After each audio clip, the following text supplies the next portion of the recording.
आप लोगों को पता था कि केमिकल बॉन्ड 3 तरह का होता है, ionic bond, covalent bond, coordinate bond. याद रहे कोऑर्डिनेट बॉन्ड कभी अकेला नहीं रहता है, प्रेतात्मा है वो, प्रेतात्मा को एक देह चाहिए। वैसे ये कोऑर्डिनेट बॉन्ड क्या है, भूत प्रेत, इसको कोई ना कोई चाहिए, या तो आयनिक चाहिए नहीं तो कोवालेंट चाहिए। याद कीजिए, पढ़े ना 11 में बढ़िया से, 11 से रिलेट है। अब बॉन्ड के आधार पे 6 तरह के कंपाउंड है। याद रखिएगा, बॉन्ड के आधार पे कितने तरह के कंपाउंड है? 6 तरह के।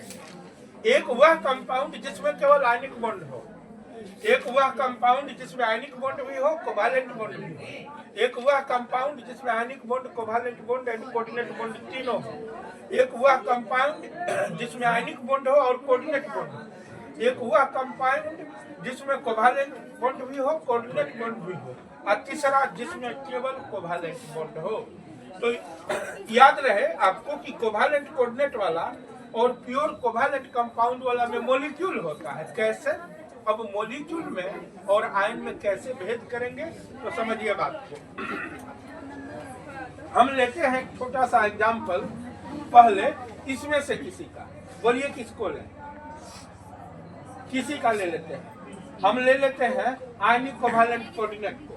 आयनिक कोवालेंट कोऑर्डिनेट में आएगा आपका CaSO4। सल्फर के लास्ट में 6 इलेक्ट्रॉन में से 2 इलेक्ट्रॉन का ऐसे शेयरिंग होता है ऑक्सीजन के साथ। इधर ये रहा शेयरिंग हुआ, अब फिर रहा ये ऑक्सीजन, ऐसे होता है। बोलिए, ये सब क्वेश्चन टीचर फंसाने वाला है, नहीं समझे? ऐसा था ना। अब कैल्शियम को ले लीजिए, 1 इलेक्ट्रॉन कैल्शियम यहाँ दे दिया, minus charge, plus charge, plus charge, minus charge. तो आप देख रहे हैं ना कि इसमें 2 आयनिक बॉन्ड है। देखिए, कैल्शियम और ऑक्सीजन के बीच में 2 कैल्शियम, 2 ऑक्सीजन के साथ जो कैल्शियम बनाया वो आयनिक बॉन्ड है। और ये दोनों सल्फर और ऑक्सीजन के बीच में जो बना ये है कोवालेंट, और ये रहा कोऑर्डिनेट। तीनों दिख रहा है ना, 2 ठो आयनिक है, 2 ठो कोवालेंट है, 2 ठो कोऑर्डिनेट है। अब क्या कीजिए, लेकिन जब इसका लैटिस बनता है तो Ca++ बीच में होता है, उसके इस बगल SO4 माइनस सजता है, फिर Ca++, फिर SO4 माइनस सज गया। अब यहाँ पे फिर एक SO4 आ जाएगा, SO4 माइनस, फिर यहाँ Ca++ आ जाएगा, यहाँ SO4 माइनस आ जाएगा, फिर यहाँ SO4 माइनस आ जाएगा। इस SO4 के चारों तरफ Ca++ आ जाएगा, इस Ca के चारों तरफ SO4 माइनस आ जाएगा। क्लियर हो गए? फिर इस Ca के नीचे क्या आ जाएगा? SO4 के नीचे Ca++, फिर इस SO4 के नीचे क्या आ जाएगा? Ca++। अब गौर कीजिए तो आप कैसे पकड़िएगा कौन सा SO4 किस Ca का सगा है? पकड़िए ना, कौन सा SO4 किस Ca का सगा है? ये Ca इस SO4 को इलेक्ट्रॉन दिया है, कि ये Ca इस SO4 को इलेक्ट्रॉन दिया है, कि ये Ca इस SO4 को इलेक्ट्रॉन दिया है, कि ये Ca इस SO4 को इलेक्ट्रॉन दिया है। बताइए, बता पाना मुश्किल हो जाता है, क्योंकि वहाँ सबका अपना लगता है। जैसे यहाँ पूरे क्लास में सबके एक बराबर है, कोई किसी का भाई बहन नहीं है, सबसे इक्वल है। वही हाल यहाँ हो जाता है, यहाँ पता ही नहीं चलता है कि कौन सगा है कौन दूर का है। अब बात करें अगर NaCl का, तो NaCl में क्या होता है? Na+ है, ये Cl- है, ये Na+ है, ये Cl- है, ये Na+ है, ये Cl- है, ये रहा Cl-, ये रहा Na+, Cl-, Na+, Cl-, Na+, फिर Na+, Cl-,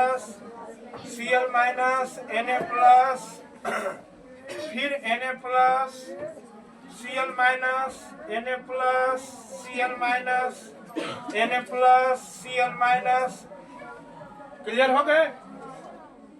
चलिए अभी बहुत लोग नहीं देख रहे हैं, कोई बात नहीं। थोड़ा सा मेरे क्लास में सब लोग देखते हैं तो थोड़ा उकड़ू जैसा लगता है, कुछ लोग नहीं जब देखते हैं तो चलिए हम समझ गए, हम फिर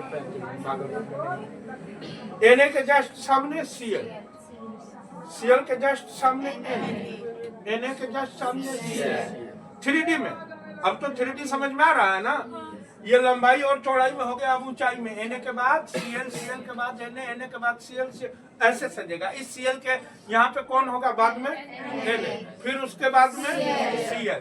तो आप क्या देख रहे हैं?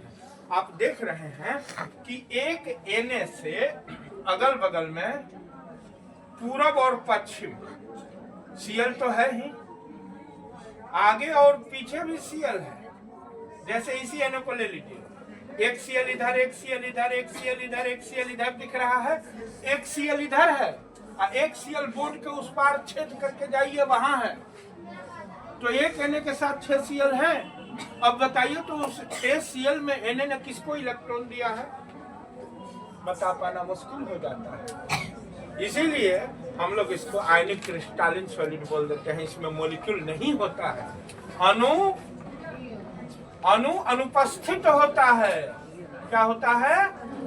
अनुपस्थित। लेकिन दूसरे तरफ आप देखिए H2O का, ये रहा ऑक्सीजन, रहा ना, ये दोनों हाइड्रोजन इसका सगा लग रहा है। फिर ये दूसरा ऑक्सीजन है, मान लीजिए इसका लैटिस बन रहा है बर्फ का, तो इसमें ये दोनों ऑक्सीजन सगा लग रहा है और ये दोनों इसका लग रहा है ना। आप ये कंफ्यूज नहीं ना है कि ये दोनों हाइड्रोजन इसके साथ है कि ये दोनों हाइड्रोजन इसके साथ है। तो यहाँ एक परफेक्ट मॉलिक्यूल दिख रहा है, वीडियो चल रहा है, परफेक्ट मॉलिक्यूल स्पष्ट रूप से दिख रहा है। हाँ। यहाँ स्पष्ट रूप से एक परफेक्ट मॉलिक्यूल दिख रहा है ना, बढ़िया है, समझ गए? यहाँ एक मॉलिक्यूल दिख रहा है जहाँ आपको पता है कि नहीं दोनों हाइड्रोजन किसके साथ है, लेकिन यहाँ पे आपको मॉलिक्यूल इसलिए नहीं दिख रहा है कि ये ने इस सीएल के साथ है कि इस सीएल के, कि इस सीएल का, और फॉर्मूला क्या है? NaCl है ना जी। तो कौन सा सीएल सोडियम के साथ है? 4 सीएल उसके चारों तरफ है, 6 सीएल, एक इधर वाला और एक उधर वाला हम नहीं दिखा पाए। उसी तरह से अगर एक सीएल को पकड़े तो इसके साथ एक Na, एक Na, एक Na, एक इधर एक उधर, हर एक सीएल के साथ 6। उस 6 में से उस क्लोरीन बहन का हस्बैंड कौन है? कौन सोडियम उसका अपना हस्बैंड है? बता पाना संभव है? लेकिन यहाँ पता चल रहा है कि यहाँ ऑक्सीजन बहन 2 शादी की है, 2 हाइड्रोजन से, यहाँ क्लियर दिख रहा है। ये दोनों इस ऑक्सीजन का हस्बैंड और ये दोनों इसका है, बचा हुआ है, यहाँ क्लियर ही नहीं हो पाता है। अब समझ गए मोलेकुलर में और आयनिक में डिफरेंस? यही बताना था हमको मेन रूप से। तो अब इस किसी को भी बनाइएगा ना, प्योर आयनिक हो, आयनिक कोवैलेंट हो, आयनिक कोवैलेंट कोऑर्डिनेट, आयनिक कोऑर्डिनेट, ये सारे के सारे किस श्रेणी में आ जाएंगे? आयनिक क्रिस्टलीय ठोस के अंतर्गत ये आ जाएंगे। किस में आ जाएंगे? आयनिक क्रिस्टलीय ठोस के अंतर्गत आ जाएंगे। अब ये सारे कोवैलेंट कोऑर्डिनेट वाले मोलेकुलर में आ जाएंगे। क्यों भाई? देख लीजिए आप, अब एक और को देख लीजिए, H2SO4 का देख लीजिए। यहाँ तो ये तय है ना, तय है कि ये दोनों ऑक्सीजन इसी सल्फर के साथ बंधा हुआ है। ये दोनों चीटिंग करते हुए कोऑर्डिनेट बॉन्ड बनाए हैं, लेकिन इनका भी फिक्स है कि ये इसी सल्फर के साथ चीटिंग किए हैं। ये दोनों ऑक्सीजन, तू मान न मान में तेरा मेहमान, याद है ना, ऊपर से चोरी आप साथ में सीना जोरी, क्लियर है? तो इसमें क्लियर है कि इस सल्फर के साथ यही 4 ऑक्सीजन है और 2 हाइड्रोजन है, तो ये भी मोलेकुलर हो गया। तो जहां फिक्स हो गया कि किसके साथ कौन कौन एटम है, वो मोलेकुलर हो जाता है। जहां फिक्स नहीं रहा कि किस एटम के साथ कौन कौन एटम है, वो आयनिक है। कोई दिक्कत? अब आगे बढ़ रहा हूं, ये मेन चीज था। अभी इसमें एक और चीज छुपा हुआ है, जब आप लोग क्वेश्चन बैंक शुरू करेंगे ना, और जब क्वेश्चन फंसेगा तब मैं बताऊंगा, ठीक है ना?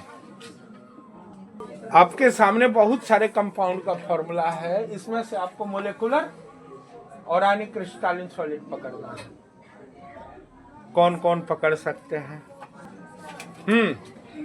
अब देखिए, ये आयनिक इसलिए है कि इसमें कोवालेंट बॉन्ड भी है, कोऑर्डिनेट भी है, और बीच में एक छोटा आयनिक घुस गया है, इसीलिए ये आयनिक क्रिस्टलिन सॉलिड हो गया। ये तो प्योर आयनिक है ना, इसमें आयनिक बॉन्ड है, इसमें खाली कोवालेंट है। हेलो, खाली कोवालेंट है, इसमें कोवालेंट कोऑर्डिनेट है। तो जिसमें खाली कोवालेंट हो और कोवालेंट कोऑर्डिनेट हो वो क्या हो जाएगा? मोलेकुलर। नहीं, फिर इसको देखिए, इसमें कोवालेंट कोऑर्डिनेट है, कोवालेंट कोऑर्डिनेट, इसमें प्योर कोवालेंट है, प्योर कोवालेंट, इसमें भी है कोवालेंट कोऑर्डिनेट। तो जिसमें कोवालेंट कोऑर्डिनेट है उसको मैं ब्लैक कर देता हूँ। ये रहा, ये सब मोलेकुलर है, ये भी मोलेकुलर है, कोवालेंट कोऑर्डिनेट है। ये खाली कोवालेंट है, ये कोवालेंट कोऑर्डिनेट है, ये खाली कोवालेंट है, ये कोवालेंट है खाली। क्लियर हो गए? ये कोवालेंट कोऑर्डिनेट है। तो इतना हुआ आपका मोलेकुलर आयनिक। इसमें से 1 2 3 4 5 डाले हैं, बाद बाकी क्या हो गया? मोलेकुलर हो गया। बोलिए, समझ में आया?